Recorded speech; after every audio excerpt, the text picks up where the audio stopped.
We have offensive lineman Doug Nestor.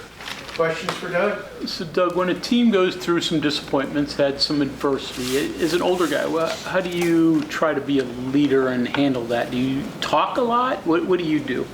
Talk a lot as in, I do talk a lot as in like going up to them individually, checking on them, how they're doing mentally and everything, making sure they're processing this the correct way and making sure that we're staying on task each and every day and just keep going to work. That's all we can do.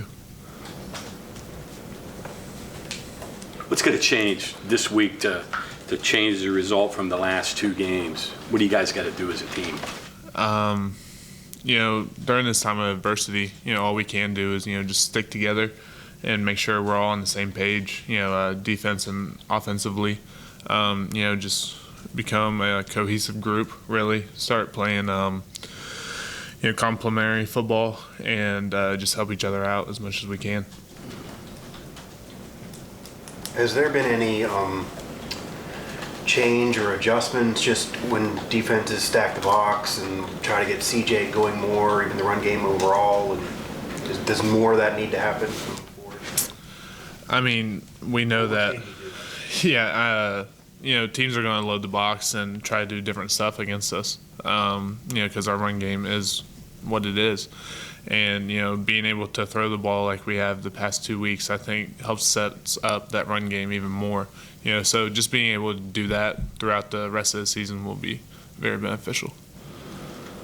You guys went unbalanced a ton last week, flopping tackles. Now, how different is that for you when you do that? I mean, it's got to have a change, right? It's a little bit of a change, just coming out of a different stance and everything. But, practicing it all week helps a lot. And so this is the second game we've done it. So I think it was a lot better this time and just getting used to it during the week, during practice. What's the benefit of that from an offensive scheme? Really, it brings in extra linemen. So we bring in Nick during that stuff. So it's really just you're just bringing in extra O-linemen and just unbalancing the O-line and just getting another blocker over there just to bring, to block, the loaded box that they bring. Been hearing this a lot, not just, you just hear this watching different games and stuff. Teams are doing a lot more gap blocking than zone blocking, or going back to gap blocking. What's the differences between the two, and how much are you guys doing any of that? Say it again? Gap blocking and zone blocking, the differences between the two. And so anytime I hear gap, I think of like counter power plays. I think we're doing a lot of both. We're running a bit of counter and a bit of inside zone. Easier to block one than the other? I feel like it's two completely different schemes in my mind. It's not easier or harder. I think it's all about who you have on that play. Okay. You have a favorite play that, as a tackle, you like? Me personally, I love being able to pull. So anytime that I get to, get in space or move, so those are always my favorite plays. Like tackle pulls around the edge, those are one of my favorites. And then we have guard tackle pull. Those are always, just one of my favorite plays where I get to, get my momentum going and get into a block. Old school trap, stuff like that? Oh, that's gap blocking, right? Yep. Yeah, so that doesn't bother you. You like doing some of that stuff? Yes.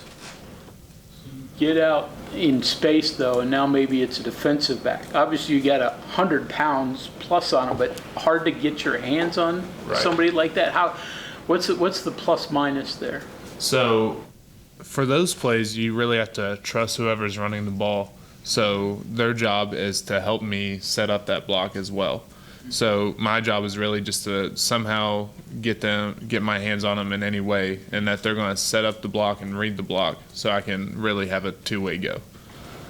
A little wrinkle they did with reverse motion with the wide receiver, and then use him as the lead blocker with Garrett following. Is that something that you worked on specifically for Oklahoma State, or is that something that's kind of been building in the package? We've been building that pretty much all year, I would say. But, been using it the past couple weeks, against the defenses we've been seeing. Right. It's kind of like a counter play, right? Correct, yeah. Doug, you've played an awful lot of football games. This is a question that probably nobody can answer, but win and lose, similar opponents. You win some games, you lose some games. Yeah, have you ever figured out why some games go right and some games go wrong, and if there's any string to it that attached to it? It's really especially in the Big 12, all these teams are so talented. I say we're so close and, from top to bottom, one of the, closer of the Power 5. But I would say it comes down just to a few key plays, whether or not who makes the play from either team. It's always such a close game, and then who can make the more critical plays during those times, and who can have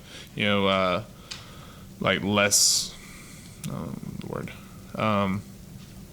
errors during those plays. Is there anything that causes one team to do it and one team not to, or What is it? is there anything that causes one team to do it on a given Saturday where maybe they wouldn't do it on the other Saturday, either make an error or make a play? Attention to detail. How locked in the guys are, how hard they're straining, just really who comes out to play the hardest that week. Garrett gets a little bit of a homecoming this week, if you will, right? Going back down to Florida and that sort of thing. Do you think that'll be good for him?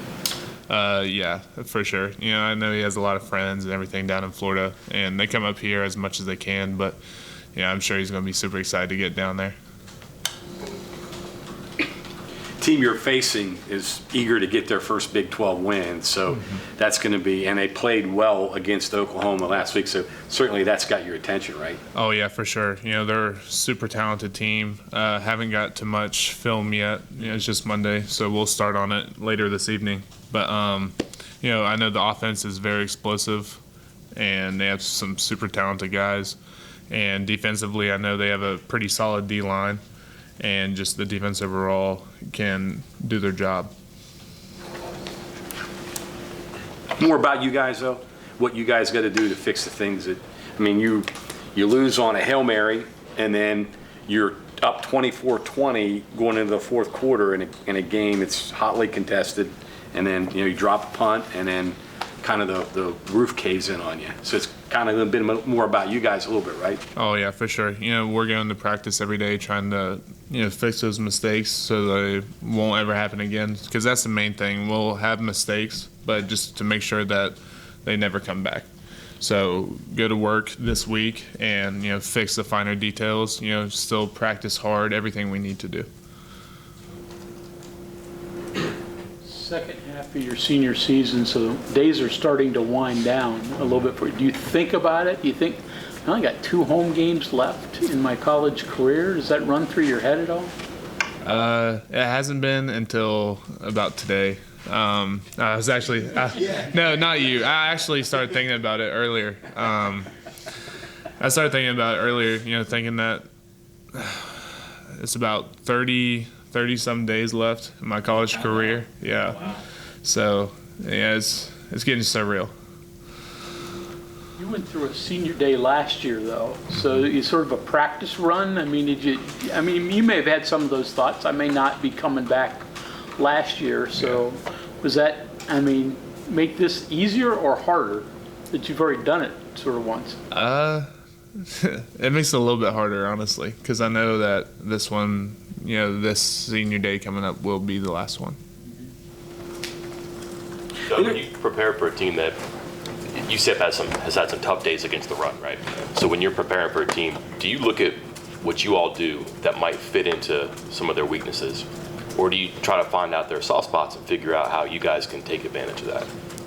A little bit of both. And, like I said earlier, some of the defenses that we've been playing have shown us complete different looks because of, I feel like how we run the ball. So we also have to account for that because you never know what they're going to throw at us. So we really have to, here's some possible things that they could run. They've shown it once or twice. So really going into that type of game plan.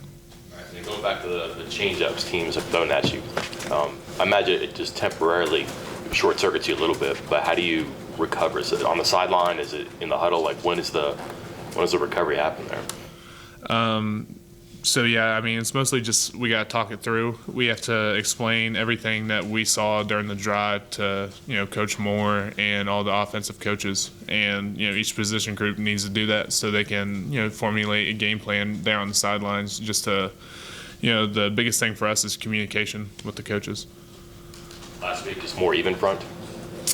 Yeah, that was because all the overload stuff. But, when they're playing odd, they've shown mostly just to play.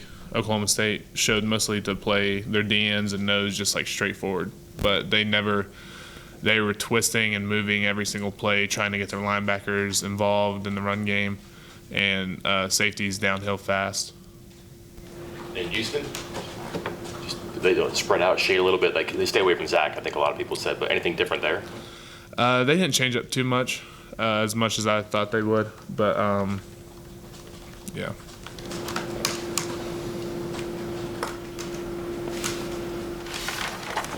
Okay, anything else for Doug? Thank you, Doug. All right, thank you, sir.